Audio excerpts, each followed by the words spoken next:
Raha masikaritra sika nandritra n'ity volana Jolay ity dia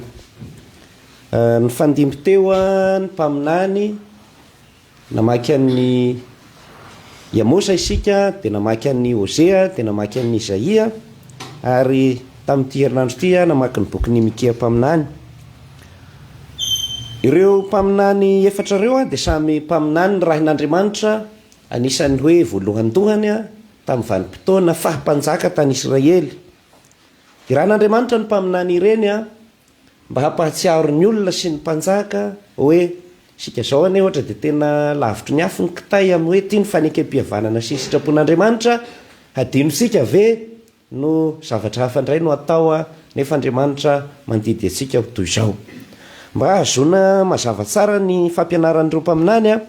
dia sy maintsy miverina isika any amin'ny fanekam-pihavanana nataon'Andriamanitra tany anefitra tamin'ny fotoan'androny. Ao amin'ny Deutéronome toko 17 no ataoko hoe voarakitra ao ny votoatin'ny fanekam-pihavanana, lazaina tsotra dia tsotra. Izao zany tenenin'Andriamanitra amin'ny vahoaka aloha. Zany hoe sika tonga dia mandray hoe tsika ilay vahoaka amin'izao. Fa ny tenenin'Andriamanitra amin'ny vahoaka tamin'izay dia hoe ry olombelona, nataoko eo anoloanao ny fiainana sy ny fahafatesana, ny sodrano sy ny ozona, ary ny fahafatesana sy ny fahavelomana. Anjaranao zany misafidy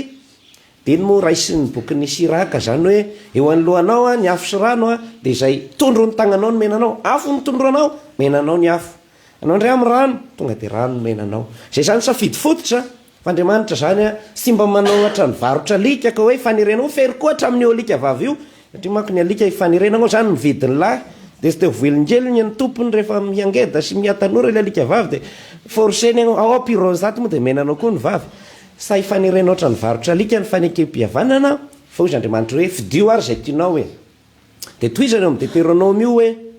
eo alohanao ny fiainana sy ny fahafatesana, ny sodrano ny ozona, dia mampisafidy anareo hoe fidio ny fiainana mba ho velona ianao. Rehefa misafidy ny fiainana izany ianao dia amin'ny fitiavanao ny tompo Andriamanitra ao, sy amin'ny fitandremanao ny didy amampisipony amandalany rehetrarehetra, didy fisipika sy lalàn'Andriamanitra rehetrarehetra vonina hanao azy ianao, dia amin'izay fotoana izay ianao no mifidy ny fiainana dia ho velona ianao, ary sy ho voazongozona hiala amin'ity tany homeko anareo ty ianareo, hampitomboana ianareo ary hety ny ataonareo. Zay zany olona misafidy ny fiainana hoe ho tiako rangahy Andriamanitra, zao ny didiny, zao ny sitrapony, zao ny zavatra mpanaoviny hataoko zay dia teraka fanambinana. Tamin'izay mbola tsy dia voaresaka loatra ny hoe fiainana mandrakizay zay nosika ankehitriny fa any amin'ny testamenta taloha, fa efa ilazana hoe ny fiainana zany le amin'le hoy zay. Rehefa anana fiainana milamina dia mitian'Andriamanitra ary mitandrina ny didy mampisipony. Zay zany. Fa ianareo kosa ozy izy, raha sanatria tsy vonina hitian'Andriamanitra, tsy vonina hitandrina ny didiny sy ny fisipony, dia lazaiko aminareo dia ny ankehitriny fa kio raisinareo ho ringana ianareo ary ho sesitany ianareo ho voaroaka amin'ilay tany izay efa nianianako tamin'ny razana fa homeko anareo. Koa fidio ny fiainana mba ho velona anareo. Andriamanitra aloha maneho hoe reto safidy anankiroa, fa rehetra anao misafidy ny rasotra zao aza amin'ny raharan'Andriamanitra zany, tsy isy irariko an'izany didiny zany sy ny fanekam-pihavanana zany, dia fanao isipozipozy zay, ary tena mitombina zay na amin'ny fiainantsika ankehitriny. Dia io no pahasahivin'Andriamanitra ny mpaminany, satria Andriamanitra ihany no milaza any amin'ny boky ny Amosa hoe moa Andriamanitra va mampahatonga loza raha tsy efa napahalalan'ny mpaminany mpanompony ny tsy ambaratelo ny zavatra tiany atao. Alohan'ny anasazy Andriamanitra dia manome avertissement, mitsoka sifilelo izy, mitetandre orgea. Zay zany izy, zay vao Andriamanitra zany mampitandrina, dia zay ny antony ampitenenany andreto mpaminany. Ka tany taonjato fahavalo ary talohan'ny Kristy dia ny olona zany variana satria mety ny atao ny manan-karena miamanan-karena ny mpanjaka nagnatavitaigna,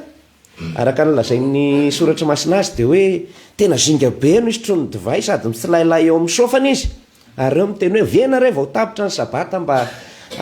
hampitombotsika ny angalaratsika anaovantsika mizana mandanga sy kapokatapaka ary ny mahantra miditsika amin'ny kiraro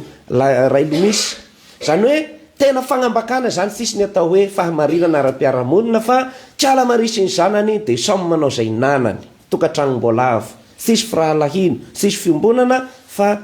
samy manao zay avelomany re amin'izao fotoana izao misy antony hoe mangalatra maso hoe variry mpangalatra onina sy zaozao io zany dia tsy maintsy nagniraka mpaminany ko Andriamanitra fisy moa magniraka zany amin'izao magniraka izy zay no mampiteny hoe tsy misy ny atao hoe justice sociale rary ny ara-piarahamonina dia tsy afaka hangin'Andriamanitra fa miteny izy zany hoe ny fialana amin'ny fanekem-pihavanana dia miteraka fahatrana ho an'ny firenena ary miteraka loza ihany koa ho an'ny vahoaka dia ireo mpaminany ireo ny fampianaran'ny amosa dia zay resaka rariny zay hoe agnareo aza mesara vela sy mody mivavabavakeo mampitombo ny sorony minaonaona ny hiry fety zao ohatrao sara ny fivavahanareo izy fa aomponareo sy misy fitiavana namana sy misy rariny sisy fiahinany mahatra fa ianareo mesara vela sy fotsiny dia zareo salamy fasivambe-fapolo ny vakina maly le hoe sy ny soronao no anadinako anao fa ianao makahala anatra manipy ny teniko any vo sy ny sisa dia zay zany ampianaran'Andriamanitra hoe ohatrany nataony tamin'ireo vahoaka fahiny any raha ny mpaminany hoe izay olona tena mivavaka marina dia tokony sy maintsy madio sy sy manasiny ny tanany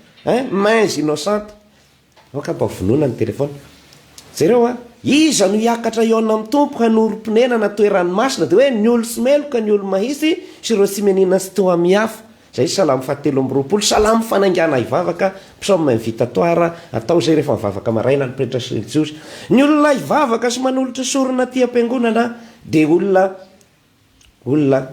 madio tanana sy miosy ny rano tanany zany hoe sy mba manao zavatra sy rariny amin'ny namany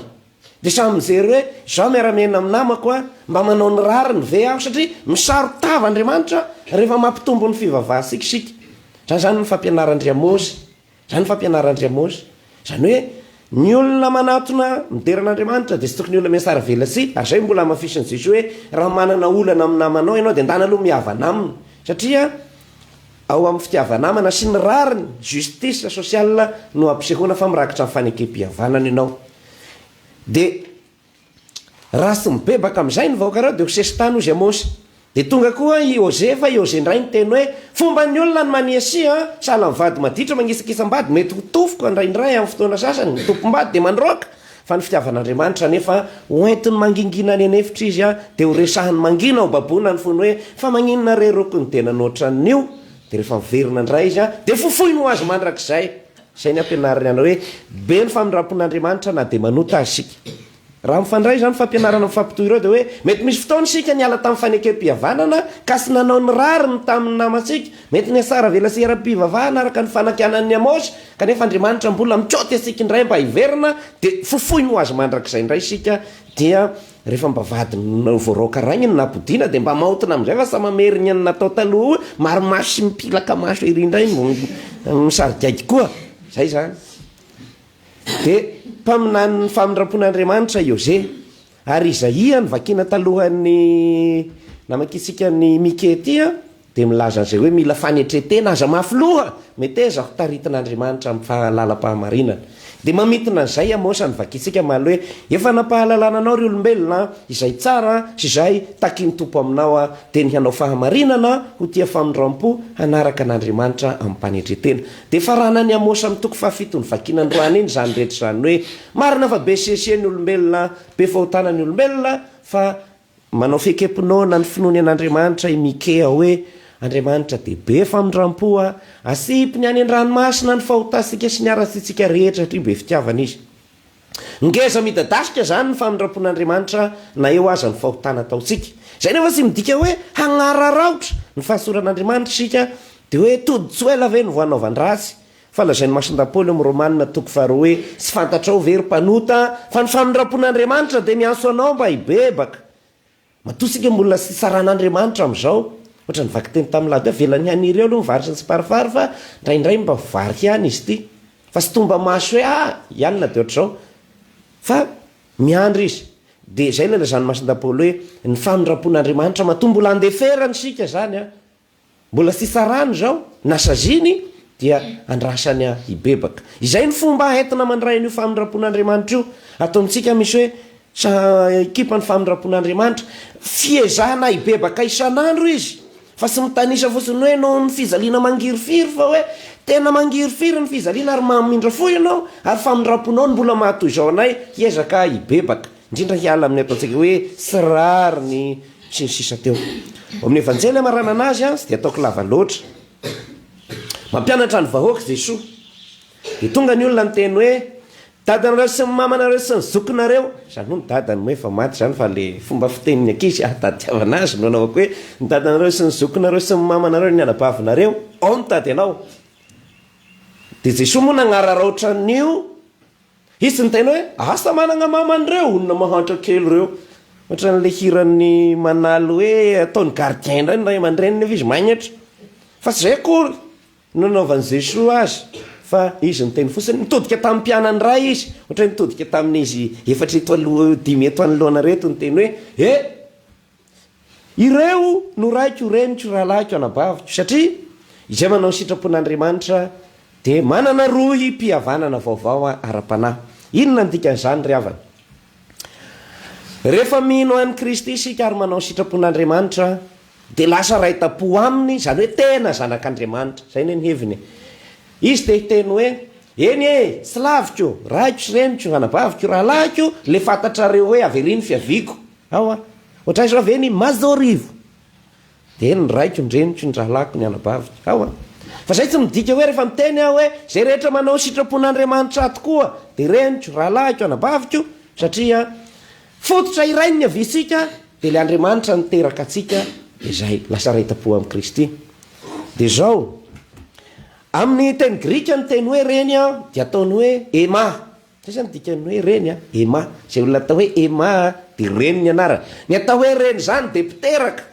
ary ny miteraka zany dia zavatra tsara no ateraka. Zay afa-sy ny reny gaigy magnary anaka rainy dia spon'ny peramax rainy gaigy mandrana. Fa ny reny rehetra dia zaza mahafinaritra, mety orokoroana zaza kely satria zavatra tsara no ateraka. Ho antsika amin'ny fiainam-panahintsika dia hoe amin'ny fifandraisantsika amin'ny namantsika ve mba misy zavatra tsara teraka avy ao am-posika ao manampy ny hafa hivoatra, na rasaina rabata na ra-panahy, conseil d'ami ozy ny olona anankiray zay, mba misy conseil d'ami ve mba manoronoro hevitra dia ireny lasa na dia tovy zao ataoko hoe reniko satria miteraka fahasoavana ho ahy ny fifandraisako aminy. Fa sy resaka ho mamampinono, sy resaka ohatr'izay le hoe reny mampinono no tiako tenena, fa olona miteraka fahasoavana ho an'ny hafa dia reny ianao zay. Ary ny atao hoe piraita-po dia olona miara-dia, tsy misy tombo sy ala sy iselanelana hoe ao masinanao seraloha izy dia ambonino izy, sy resaka ohatr'izay no hoe piraita-po, fa tena olona mitovy zany hoe atsika ne samy voazanak'Andriamanitra miara-miezaka, dia zay koa ny fampitondrana amin'ny fanjakan'ny lanitra. Ka noho izany piraita-po avokoa isika mpianadahy rahalahy satria tena miara-dia. Azosika ve? Zaho reninareo, ianareo reniko satria zaho miteraka zavatra tsara ho anareo, dia zay ny sitrapon'Andriamanitra. Amen.